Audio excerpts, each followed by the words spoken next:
Turmeric starves cancer cells to death. Now, I love turmeric. It's one of my 4 core supplements I and my patients take. There's much more, however, to turmeric than just skin and inflammation, and many of you have asked me to talk about the anti-cancer benefits and prevention. Today, we'll do just that. I'll look at a newer study that is talking about how there's a mechanism of action for starving cancer cells that's different from the one that we typically think of, which is inflammation. Of note here, MD Anderson, amongst many other cancer centers, have indeed tested it for cancer of the pancreas and done detailed analysis of dosage and bioavailability. Many other cancers as well, and I'll outline today.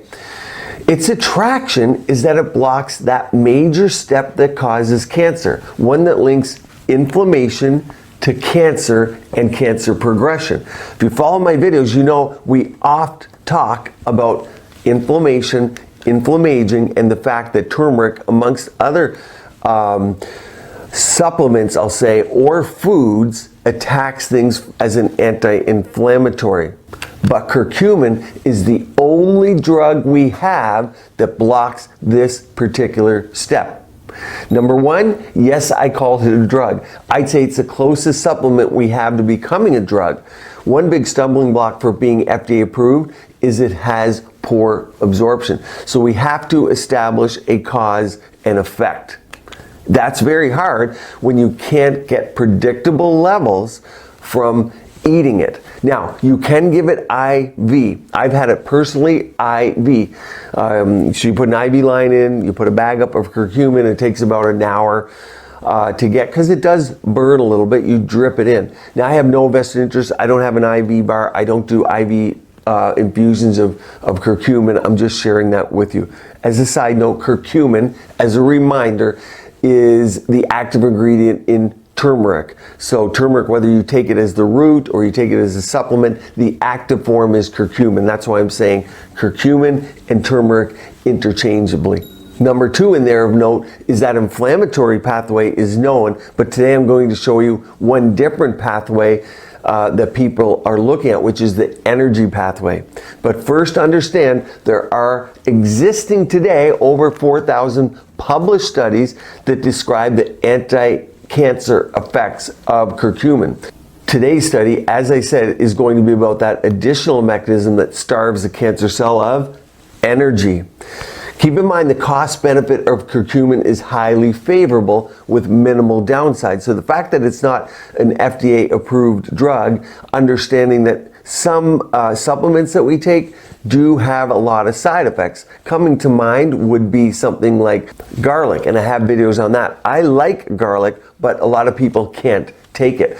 Keep in mind the cost benefit of curcumin is highly favorable with minimal downsides. You can't say that of all supplements such as garlic. Sometimes garlic, not everyone can take it, and that's why we look at things like black garlic that have more favorable side effect profiles often in our patients. In fact, studies have been done with turmeric of about 8 grams. If you take on average a supplement, that's about 800 milligrams. So 1/10 the dose is what you see in your supplements. If you're already supplementing with it, look on your vitamin, it will be labeled. Here's mine, you can see there's 800 milligrams.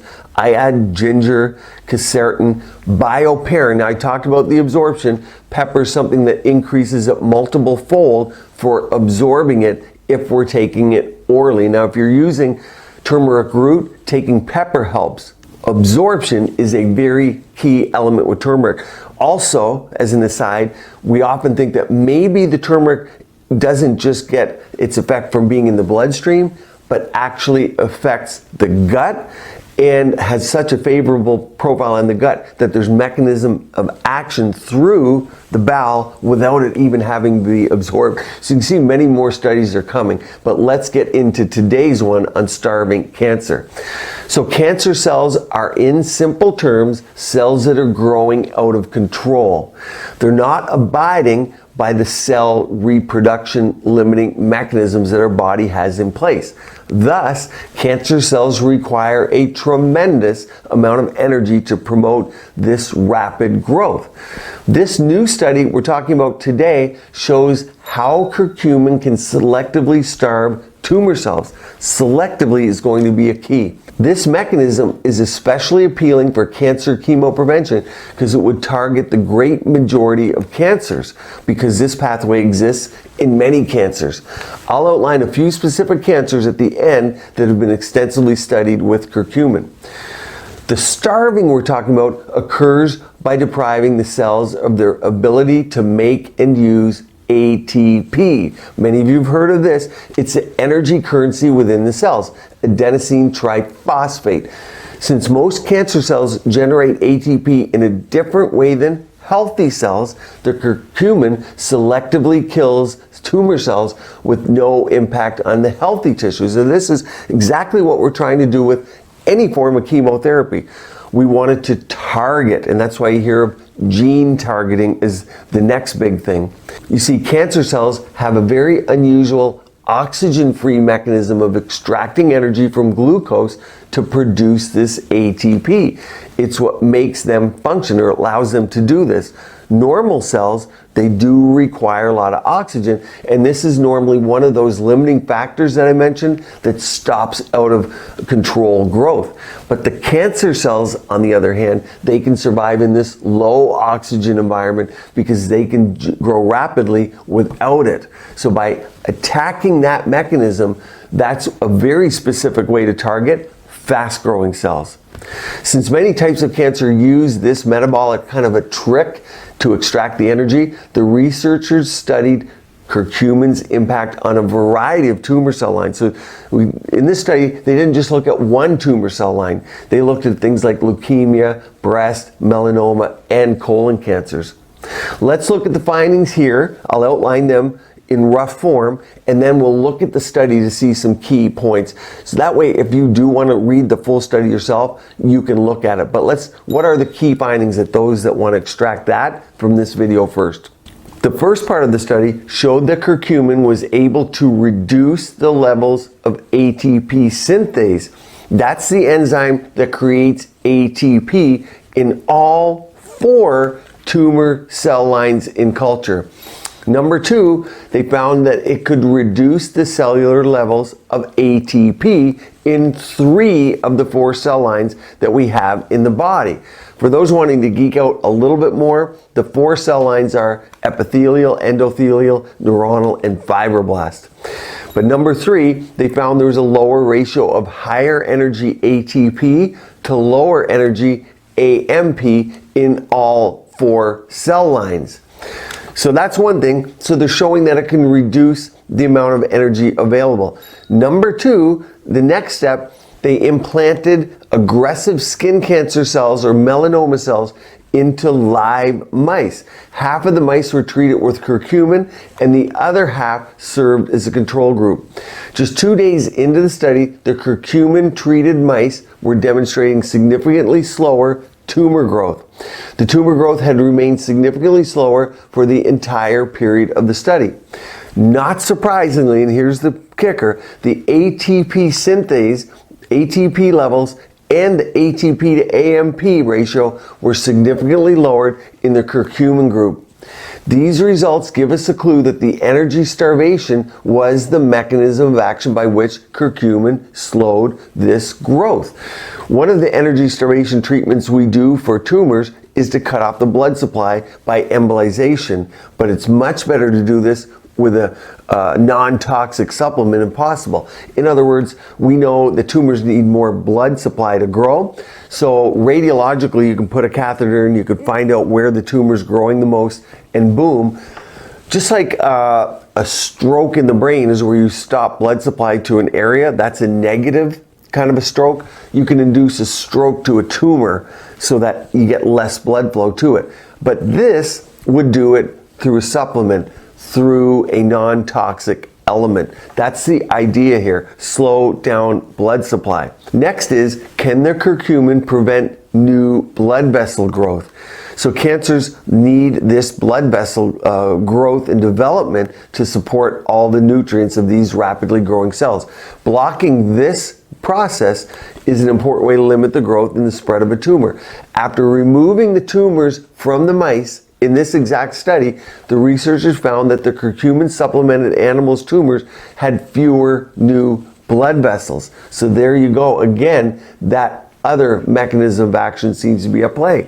This indicates that the curcumin reduced the tumor's nutrient energy access by limiting blood flow. So there's a lot to unpack here, and some of it we're inferring from what we're seeing in the study, but nevertheless, it is that other mechanism of action, and how that exact interplay is, of course, we don't know.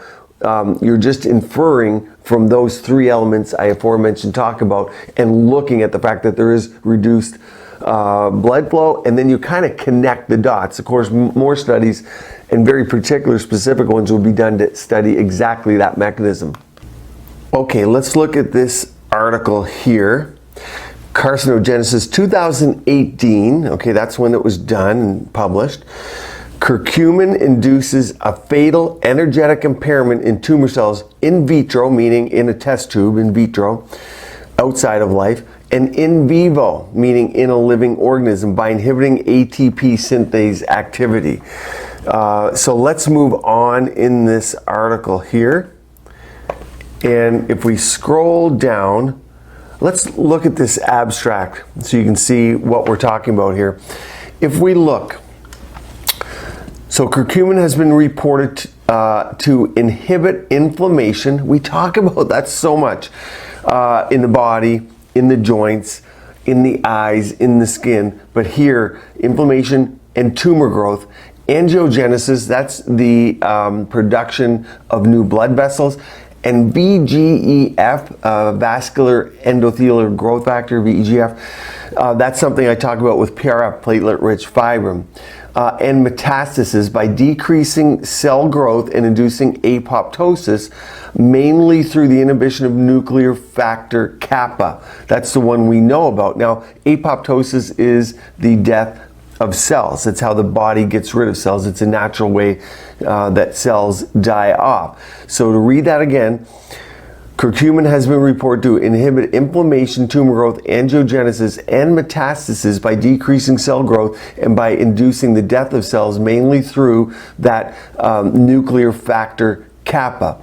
And that's a master regulator of inflammation. So very important to know. Recent reports also indicated potential metabolic effects of the polyphenol. Polyphenol is turmeric, it's a polyphenol. Therefore, they analyzed whether and how it affects the energy metabolism of tumor cells. We show, so they talk about what they found, that curcumin inhibits the activity of ATP synthase, isolated mitochondrial membranes, leading to a dramatic drop of ATP and a reduction of oxygen consumption in vitro and in vivo tumor models. Very important, because just something in vitro, something that you show outside of a body, doesn't mean you can extrapolate it to a living thing or being. In this case, they did both. The effects of curcumin on ATP synthase are independent of the inhibition of that NF-kappa B. So it was a new or a different mechanism, let's say that, that did not affect the ATP synthase. Goes on to say, moreover, curcumin induces apoptosis, the killing of the cells, by promoting the generation of reactive oxygen species. Now you hear a lot more about ROS, reactive oxygen species. According to the in vitro anti-tumor effect, curcumin, and that's the dose, significantly delayed in vivo, so in the mice, cancer growth, likely due to an energy impairment, but also through the reduction of tumor angiogenesis. So also through the reduction of increasing blood vessels to supply oxygen and nutrients. So there's another mechanism. These results establish the ATP synthase, a central enzyme of the cellular energy metabolism, as a target of the curcumin, leading to inhibition of cancer cell growth and general reprogramming of tumor metabolism. Absolutely huge. Let's go on to look. I want to show you just something in the introduction here, because it gives you an idea a little bit of all these studies that have been done. So curcumin is a polyphenol. It's isolated from curcuma longa. which is turmeric, in turmeric. It is used as a spice and forms the basic yellow ingredient of curry. In recent years, many studies have reported anti-tumoral effects of curcumin, even for solid cancers after dietary administration. Despite reduced bioavailability, poor absorption, rapid metabolism, rapid systemic elimination, and the low levels of detectable blood curcumin in treated patients. I talk about the absorption all the time, how we have to maximize it, but also understand that there's probably other effects that aren't from blood levels, but from intestinal function that we're just starting to learn. So I wanted to give you that background because when I talk about when to take turmeric, the absorption, these studies compile where the information comes from. Curcumin and its derivatives and analogs have been reported to act by influencing many of the cell signaling pathways that I talked to you already about. This is huge. I want to just highlight this within the results of the study. Anti-angiogenic effects of curcumin in vivo. Curcumin has been reported to exert anti-angiogenic effects in vitro and in vivo. So it stops that blood, new vessel blood supply that's nourishing the tumor. And we therefore analyze vessel number and sizes after treatment of mice with curcumin or vehicle. So there was a placebo. Some of the mice got the curcumin, some got a vehicle, which was inactive, using antibodies against the endothelial cell markers. Curcumin caused a significant reduction in the numbers of positive vessels per area, indicating that the systemically administered polyphenol, or curcumin, has anti-angiogenic activities in the xenografts. Huge. I also want to highlight this. Growing evidence of anti-diabetic effects of curcumin. You know how prominent metabolic syndrome, insulin resistance, high insulin levels, and diabetes is in our culture. Mainly, in my opinion, almost, not all, but a huge amount of it is diet-induced, is what we're eating. And its influence on cell metabolism have stimulated our interest in its potential activities on tumor metabolism. Recent studies show that the limitation of nutrient supply to the energetically highly active tumor cells can drastically alter tumor metabolism as a consequence of tumor cells by way of the ability to grow. It has recently been postulated that curcumin acts as a calorie restriction mimetic. Calorie restriction mimetic.